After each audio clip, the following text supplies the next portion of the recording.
Chicken gravy செய்யலாமா? அதுக்கு ஒரு பேனில் ஆயில் சேர்த்துட்டு பட்டை, கிராம்பு, ஏலக்காய் சேர்த்துட்டு பொடிசாக நறுக்கின பெரிய வெங்காயம்,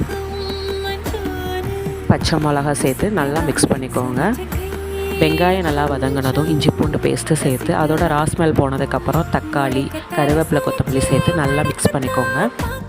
நல்லா வதங்கினதுக்கப்புறம் கிரேவிக்கு தேவையான மசாலா, மஞ்சத்தூள், மிளகுத்தூள், மல்லித்தூள், மிளகாத்தூள், கரம் மசாலா, சிக்கன் மசாலா எல்லாம் சேர்த்து நல்லா மிக்ஸ் பண்ணிக்கோங்க.